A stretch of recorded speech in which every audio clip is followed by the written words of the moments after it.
Let's go into the live for tonight and the topic of how to let go of resentment. I would like to start with a story, a story that I think illustrates this topic very well, and it's the story of two monks, And simply put, there was two monks, a senior monk and I would say a novice monk, a much younger monk, and both of them were walking back toward their temple, toward the monastery, And on the road, at some point, they reached some kind of muddy river, And on the side of the river, they could see a young woman who was very well dressed, She was all looking pretty, and she was definitely on her way to somewhere. But she had to cross the river just like the monk. And because of the water that was running low and the ground was very muddy, and she didn't want to cross the river because it would basically dirty her dress and everything. So the older monk, the senior monk, decided to approach the woman and ask her if she needed help. And she said, yes, I need to cross the river, but I don't want to dirty myself and I don't know what to do. So he offered her to carry her on the other side of the river.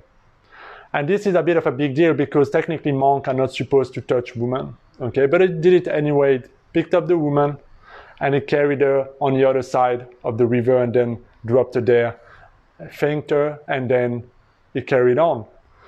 Now, the younger monk, when he saw that, became very angry at the older monk because he didn't understand why is it that that monk broke this rule, this serious rule about touching women, and he took this woman on the other side. But he didn't say anything. He didn't say anything for a long time. And so for hours, they walked in silence. But the older monk could feel his energy fuming. And so at some point, they stopped and he asked him, what's bothering you? And the young monk started to tell him, look, I don't understand what's happening.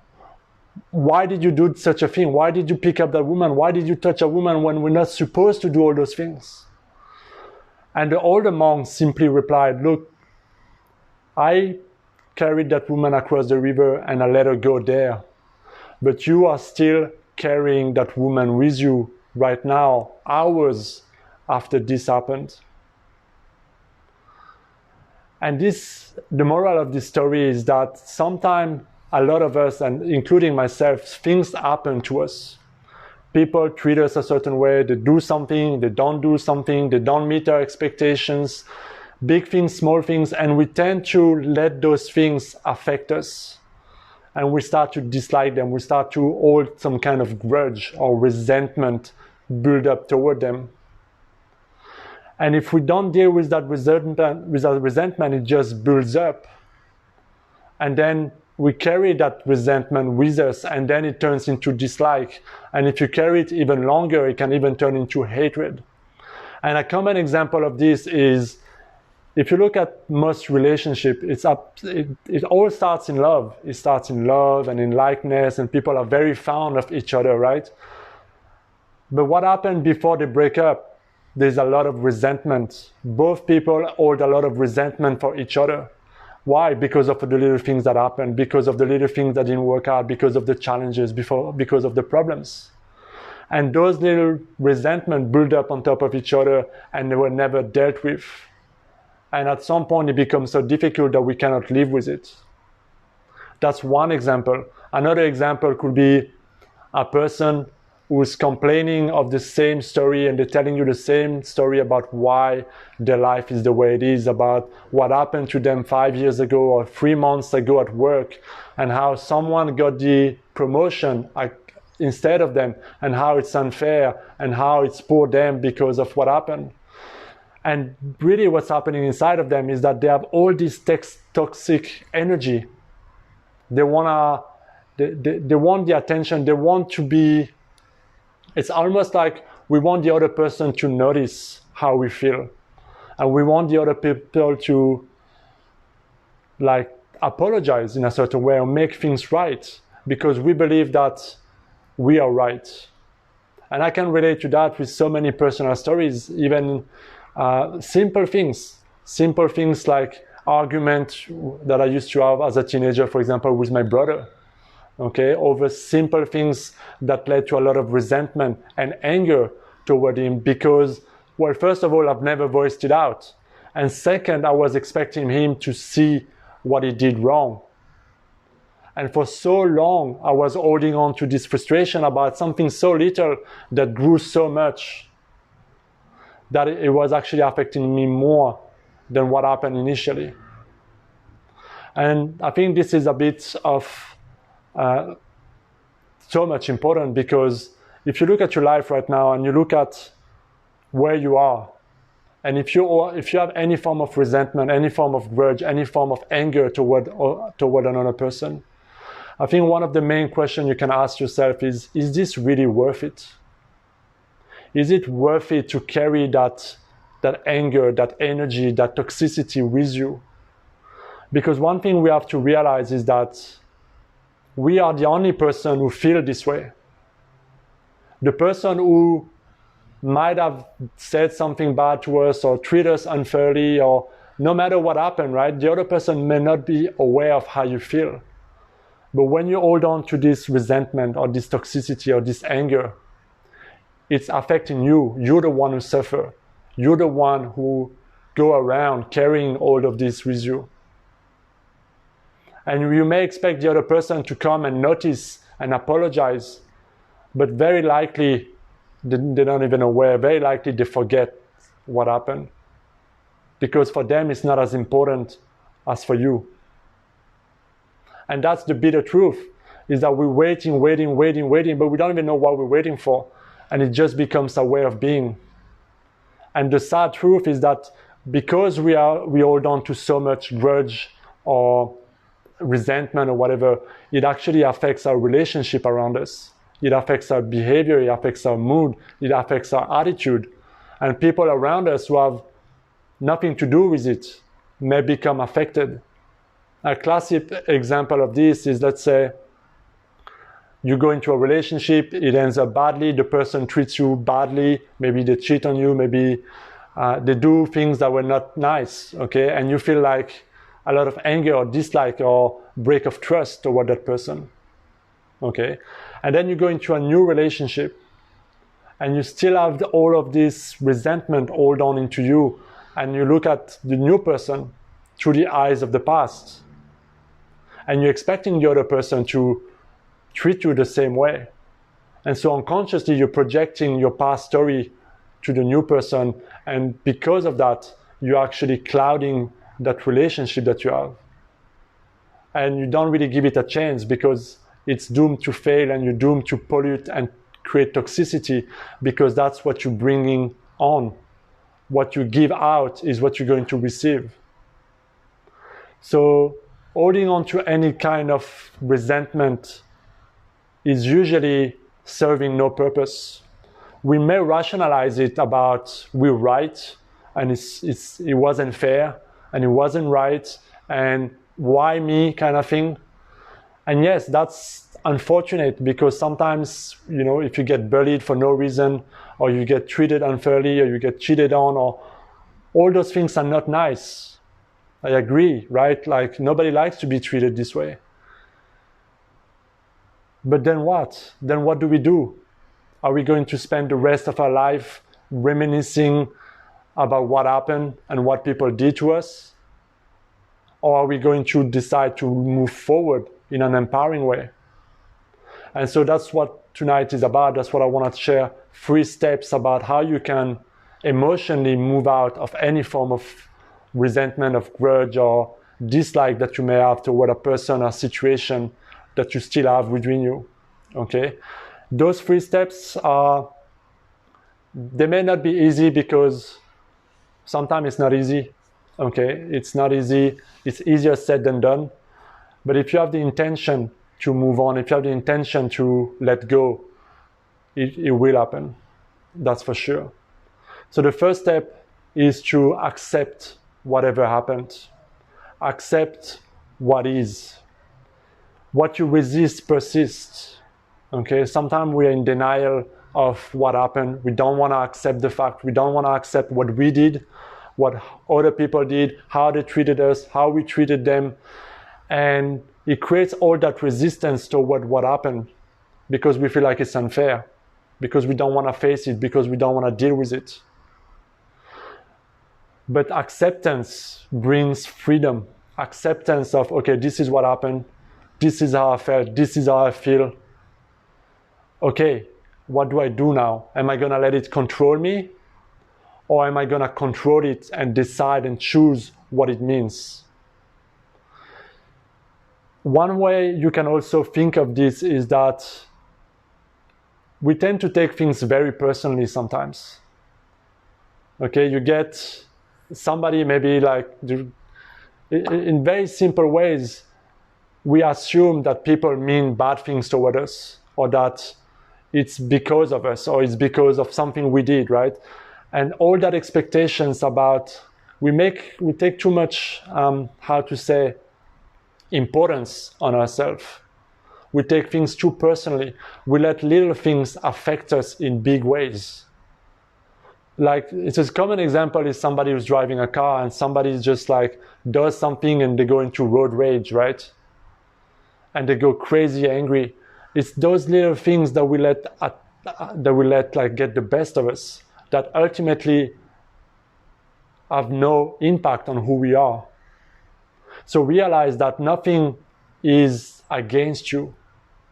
Sometimes we have to understand that people do the best they can, and the best they can sometimes is really bad. But it doesn't mean that they had a bad intention. Maybe they had a bad day, maybe something happened to them and then they just lashed out of anger.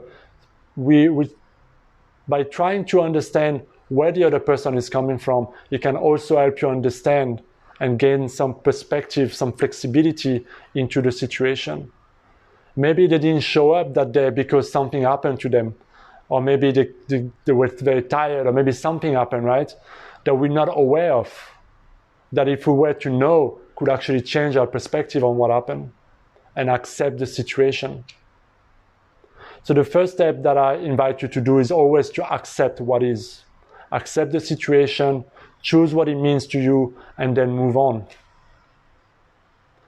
A good question that I like to ask myself sometimes is this going to matter 100 years from now? Is this going to be important in 100 years? Very likely I won't be alive in 100 years. So no, it won't fucking matter at all. Because when I die, when I'm dead, and I don't know when that's gonna be, none of this shit's gonna matter. None of my past experience and people and what they said and what they did and all this crap, nothing is gonna fucking matter in maybe even 50 years from now, I don't know. So am I gonna just spend my moment here in my life carrying something that's not gonna matter at all in a couple of years? Doesn't make any sense. And I think this is a question that worked very well for me and that I invite you to try for yourself. The second step is to harvest the good. Harvest the good. There is a saying that says, God is good all the time. It's just a matter of what are we looking at? Where do we give our attention? We're so good at finding little things that are not working out, little things that people do against us, right? That we forget to see all the things that are working all around us, all the people that are smiling at us, supporting us, giving us nice friendship, people that we have in our life that we take for granted. So we need to cultivate the good, harvest the good, and the good will grow. And if you start to do that and create more appreciation and more gratitude, gratitude is an antidote to fear, is an antidote to anger, is an antidote to resentment, because you cannot be grateful and appreciative and angry at the same time. So harvest the good and the good will grow. But in the same way, if you harvest the resentment and if you relive the story and if you keep talking about it, if you keep telling everybody about it, it's going to grow as well. And that's why they said that people don't die from the snake bite, they die from the venom that's slowly killing them. And that's what resentment is. It's a venom that if we don't take away, it's going to ultimately damage us a lot. And finally, the third step is the most important and hardest of all, is to forgive all. To forgive, to let go completely. Because when you let go, you can grow. Forgiveness is more something that you do for yourself rather than something you do toward the other person. Because sometimes when we treat it very, very badly, it may be very difficult to choose to forgive another person. But understand that forgiveness frees you first, frees you of what happened, frees you of that emotional connection and that perspective and that narrative and that story.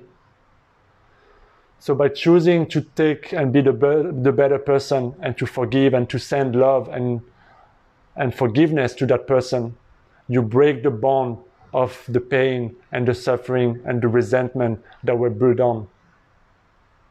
So one way you can choose to forgive if you don't know how if you don't know how, and it's something I do, is by simply sending love or light or some form of positive energy to the person that you dislike, to the person who did wrong to you, to the person that acted in a bad way toward you.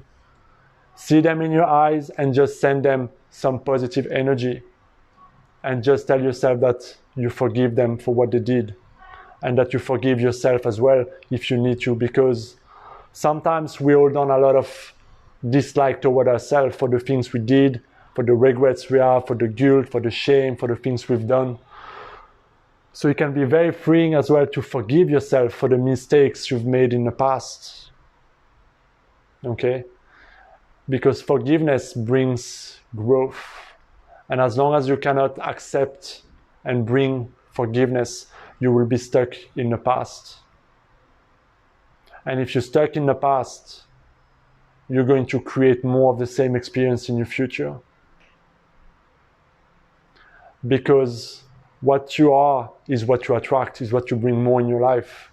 And that's why we all know one person who's always angry no matter what happened around them. Because they become an angry person, because they let the past become so much toxic that this is who they become.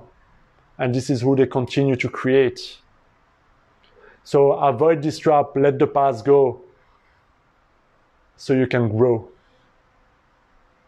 Okay, so those are the 3 steps, guys. Accept what is.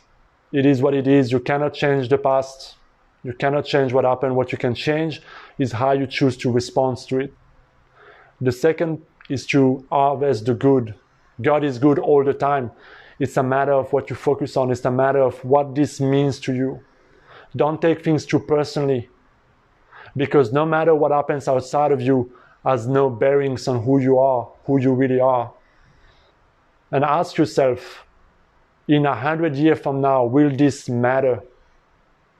And very likely it won't, because you won't be alive.